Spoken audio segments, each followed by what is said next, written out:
বিপিএলে অনেক দিন বাদে আবারও রাজশাহী। সবশেষ রাজশাহী যখন খেলেছে বিপিএল অর্থাৎ 2020 আসরে, সেবারে শিরোপাটাই জিতেছিল তারা। তারপর আবারও লম্বা বিরতি।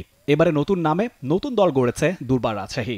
প্রস্তুতি পর্বে নিজেদের যেভাবে ঝালিয়ে নিয়েছে তারা, তাতে এটা পরিষ্কার যে নতুন হলেও নজরটা তাদের শিরোপার দিকেই।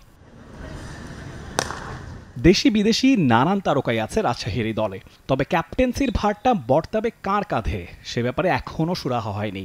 সিনিয়র জুনিয়র বেশ কিছু অপশনই আছে তাদের হাতে, তবে সিদ্ধান্তটা পাকাপাকি হলে তবেই আনুষ্ঠানিকভাবে জানানো হবে, এমনই তথ্য টিম ম্যানেজারের কাছে। না, এখন পর্যন্ত হয়নি। কন্টেন্ডার অনেকে আছেন, তো বেস্ট কম্বিনেশন করার পরে আমরা হয়তো সিদ্ধান্তটা নিব। এবং আমরা এই সিদ্ধান্ত শুধু আমি একাই নিতে পারবো না, হেড কোচ আছেন প্লাস টিম ওনার আছেন, সকলে মিলে সিদ্ধান্তটা নেবেন। বাট আমরা বিশ্বাস করি যে যাকে ক্যাপ্টেন্সি দেওয়া হোক, আমার কাছে মনে হয় যে দলের ভালোর কথা চিন্তা করে তাকে দেওয়া হবে। সঠিক প্যাড আর সঠিক তথ্য দিয়ে এসব সামলে নিব এক হয়ে। Monalisa sanitary napkin. উল্লেখ না করলেও আন্দাজ করা যায় কারা হতে পারেন সেই কন্টেন্ডার। ইতোপূর্বে বিপিএল এর ক্যাপ্টেন্সির অভিজ্ঞতা আছে এনামুল হক বিজয়ের।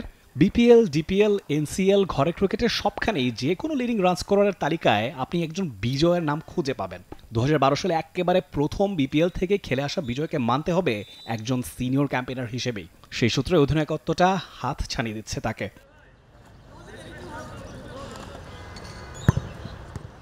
বিজয়ের মতোই পেসার তাসকিন আহমেদ দুর্বার রাজশাহী দলের আরেক সিনিয়র। আগের সিজনে তার দল দুর্দান্ত ঢাকা তেমন সুবিধা করতে না পারলেও 12 ম্যাচে 13 উইকেট নিয়ে নিজের কাজের কাজটা করেছিলেন তাসকিন। তবে এবারে ক্যাপ্টেন্সির ভাবনায় থাকতে পারেন তিনিও।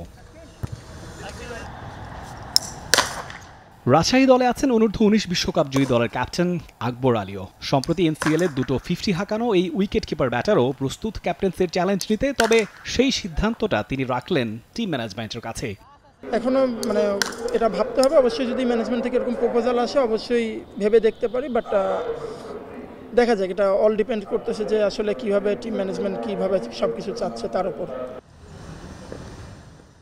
2012, 2016, 2020, তারপর 2025, 4 বছর পর 5 বছর পর এবারে দুর্বার রাজশাহীর আগমন হয়েছে বিপিএলে। নতুন নাম, তবে যত বিরতিতেই তারা আসুক না কেন দলটা সাজিয়েছে বেশ শক্তপোক্ত, এবং সে অনুযায়ী প্র্যাকটিস পর্ব তারা সেরেছে মিরপুরে। 30 তারিখ বিপিএলের একেবারে প্রথম ম্যাচে দুর্বার রাজশাহী খেলতে নামবে। সেখানে তাদের লক্ষ্য শিরোপাটা এবারে ফিরিয়ে আনা এই অর্থে 2020-এ যখন সবশেষ রাজশাহী রয়্যালস নামে তারা খেলেছিল তখন কিন্তু বিপিএলের শিরোপা তারা জিতে নিয়েছিল। এবারেও সেই লক্ষ্য থাকবে, কত দূর তারা ভালো করে সেটা সময় বলে দেবে।